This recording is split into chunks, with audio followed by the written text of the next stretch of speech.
I'm Alan Rousum. I'm Executive Director of Northern Virginia Conservation Trust, and we're out here on a beautiful, crisp day in Crow's Nest Natural Area Preserve in Stafford County, and we're doing our annual heron nest count, which is a really important aspect of our work on one of our real signature NVCT properties.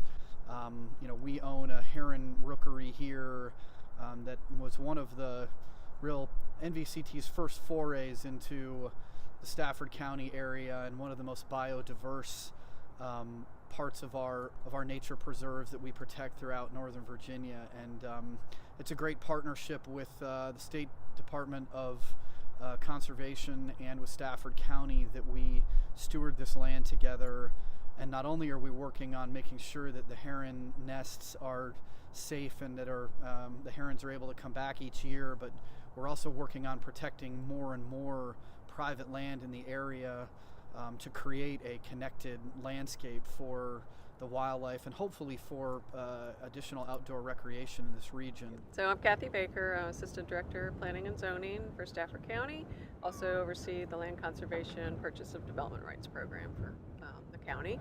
And I got involved with the heronry probably back in the early 2000s.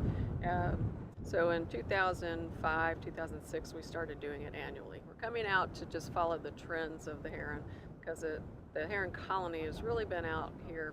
They've documented somewhat just from neighbors back to the 1940s.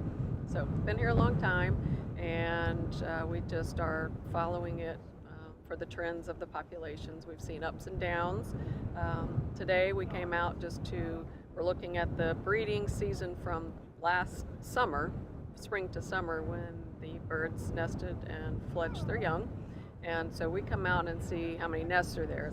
They come back every year, and hopefully they'll continue. My name is Michael Lott, and I am the Northern Regional Supervisor for the Department of Conservation and Recreation, the Division of Natural Heritage. And my primary role is to manage Crow's Nest Natural Area Preserve, which is where we are standing right now. For us, the actual heron rookery, even though great blue herons aren't considered rare, but the heritage program, obviously we track and follow rare plants, animals, and plant communities to support them, but a large animal assemblage like the heron rookery is also considered. We track everything. We call them an element occurrence. So an element occurrence is something on the landscape that we follow.